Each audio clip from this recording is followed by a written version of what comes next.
Abia Jones était une belle et brillante enfant. Tout le monde l'appréciait, elle avait le don de rendre les gens positifs et souriants.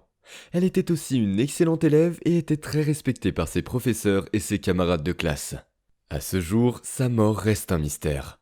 De nombreuses questions entourent encore sa mort au Maurice Mariners Landing Pier, après qu'elle soit tombée du manège Giant Wheel pendant un voyage scolaire en juin 2011.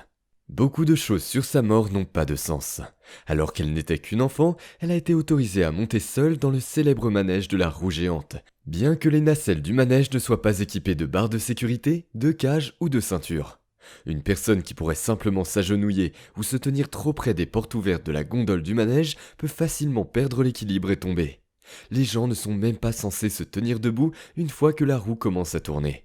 Mais rien ne les empêche de se tenir debout et même de danser. Néanmoins, Abia a fait le tour ce jour-là, apparemment seule, et elle est tombée au sol à mi-chemin du tour, d'une hauteur d'environ 100 pieds. La chute était tout simplement insurmontable. Elle est morte et la justice n'a jamais été rendue. L'enquête n'a répondu à aucune question et le parc d'attractions n'a même pas été condamné à une amende. À ce jour, sa famille dévastée se bat toujours pour obtenir justice. Examinons maintenant en détail la mort mystérieuse d'Abia Jones au Maurice Pierce Park et l'enquête qui a suivi. Le vendredi 3 juin 2011, Abia Jones, 11 ans, de Pleasantville, New Jersey, était avec ses camarades de classe de l'académie Pleasant Tech. Comme tous ses camarades de classe, elle était super excitée et heureuse. C'était censé être une journée pleine d'activités amusantes et de rencontres au parc d'attractions Maurice Pierce. Maurice Pierce et Beachfront Water Parks est un charmant parc d'attractions classique de bord de mer situé sur la promenade de Wildwoods, à Wildwood, dans le New Jersey. Il compte plus de 100 manèges et attractions fascinantes réparties sur ses 3 énormes jetées et ses 2 parcs aquatiques en bord de mer. La Grande Roue, également appelée roue géante ou roue d'observation, du Mariners Landing Pier est un incontournable pour les visiteurs.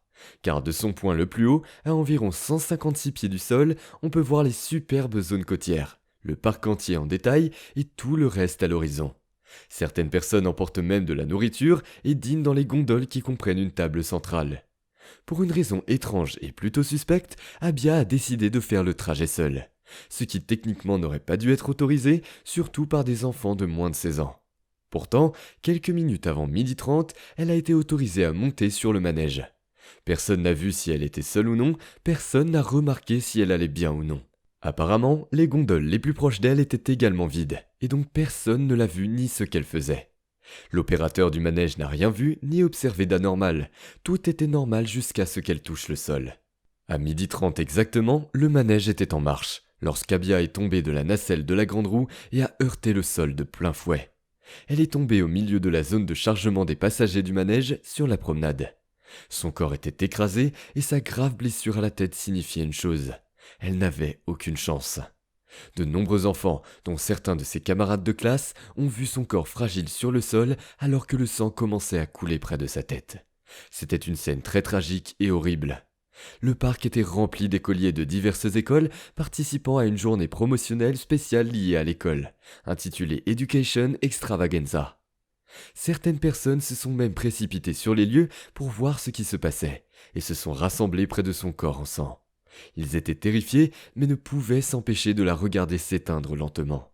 Le personnel du parc s'est précipité sur les lieux, avec des trousses de premiers secours et a tenté d'arrêter l'hémorragie. Mais il n'y avait pas grand-chose à faire. La tête de la jeune femme ayant heurté le sol beaucoup trop fort et ses signes vitaux s'affaiblissant de seconde en seconde. Les services d'ambulance et les ambulanciers sont arrivés en quelques minutes. Un hélicoptère médicalisé a d'abord été appelé. Mais les ambulanciers présents sur les lieux, voyant la gravité des blessures d'Abia, ont décidé de ne pas attendre et l'ont emmenée à l'hôpital en ambulance. Elle a été conduite dans un hôpital voisin où son décès a été constaté environ 45 minutes plus tard. Le parc a fermé la grande roue et quelques autres à proximité, mais a gardé le reste du parc ouvert tout au long de l'après-midi. Ce n'est qu'à 16h que les propriétaires du parc d'attractions ont décidé de fermer l'ensemble du parc pour le reste de la journée. Le parc entier a rouvert le lendemain matin, mais la grande roue est restée fermée. Abia est le premier décès d'un client dans l'histoire du parc familial Maurice Pierce. La cause de sa mort est toujours un mystère. Personne n'a été en mesure de comprendre pourquoi elle est tombée. Selon les rapports initiaux du parc et de la police, le problème ne semblait pas être d'ordre mécanique. Selon le parc, Jones était probablement seul dans l'une des nacelles, qui est sécurisée par un double loquet. La porte de la voiture s'ouvre vers l'intérieur, ce qui rend la sortie difficile. Selon la police, d'après l'endroit où Abia a été retrouvée, la trajectoire de la chute indique qu'elle est tombée de sa nacelle à environ 30 mètres du sol. Les enquêteurs de la police n'ont trouvé aucun témoin crédible pouvant confirmer si elle était seule ou non. Apparemment, personne n'a rien vu avant qu'elle ne touche le sol. Cependant, l'une des caméras de sécurité a capturé une partie de la chute d'Abia à mi-chemin, car elle n'était pas dirigée vers les parties hautes de la roue géante. Les enquêteurs ont pris des photos de divers chariots de passagers de la grande roue dont une partie était recouverte de drap blanc. Selon le département des affaires communautaires du New Jersey, la roue a passé une inspection le 17 mars 2011. Dans les semaines qui ont suivi, les enquêteurs ont conclu qu'il n'y avait aucun signe de chahut ou de quoi que ce soit d'intentionnel. Leur déclaration dit « Nous ne savons pas si c'était un accident anormal ou peut-être qu'elle regardait autour d'elle. Nous ne savons pas. » Sans témoins et avec très peu de vidéos, les enquêteurs ne savent pas ce qui a provoqué la chute mortelle d'Abia Jones, 11 ans. Les enquêteurs ont inspecté la gondole numéro 3 où l'on suppose qu'Abia se trouvait avant la chute. Toutes les autres voitures ont également été contrôlées et aucun défaut mécanique n'a été constaté. L'enquête s'est conclue par la déclaration mystérieuse suivante. Les enquêteurs ont constaté qu'un client agenouillé ou debout sur le siège pouvait tomber du manège s'il perdait l'équilibre, choisissait de quitter le véhicule ou se penchait simplement trop loin du manège. En l'absence de témoins ou de vidéos concluantes, on ne sait pas ce qui s'est passé. On peut affirmer avec une certaine confiance que la victime n'était pas correctement assise dans le véhicule. L'allusion au fait qu'elle ait pu sauter a été largement contestée et accueillie avec colère par tous ceux qui connaissaient Abia. Ils l'ont tous décrite en général et ce jour-là comme une personne forte qui aime s'amuser, toujours positive et jamais négative. Ses parents étaient dévastés. Ils ne savaient tout simplement pas quoi faire. Une fois qu'ils ont repris leur esprit, il était trop tard pour lancer une action en justice efficace qui, selon la loi, doit être déposée dans les 90 jours suivants de tels incidents. Cependant, ils n'ont pas abandonné. On fait appel à un avocat et continue d'examiner les dispositions en matière de sécurité pour les grandes roues ainsi que le bilan des accidents survenus à Maurice Spears. Ils veulent savoir exactement ce qui s'est passé, pourquoi l'enquête présente des lacunes, pourquoi Abia n'a pas été informée des mesures de sécurité avant de monter dans le manège et pourquoi Abia était seule.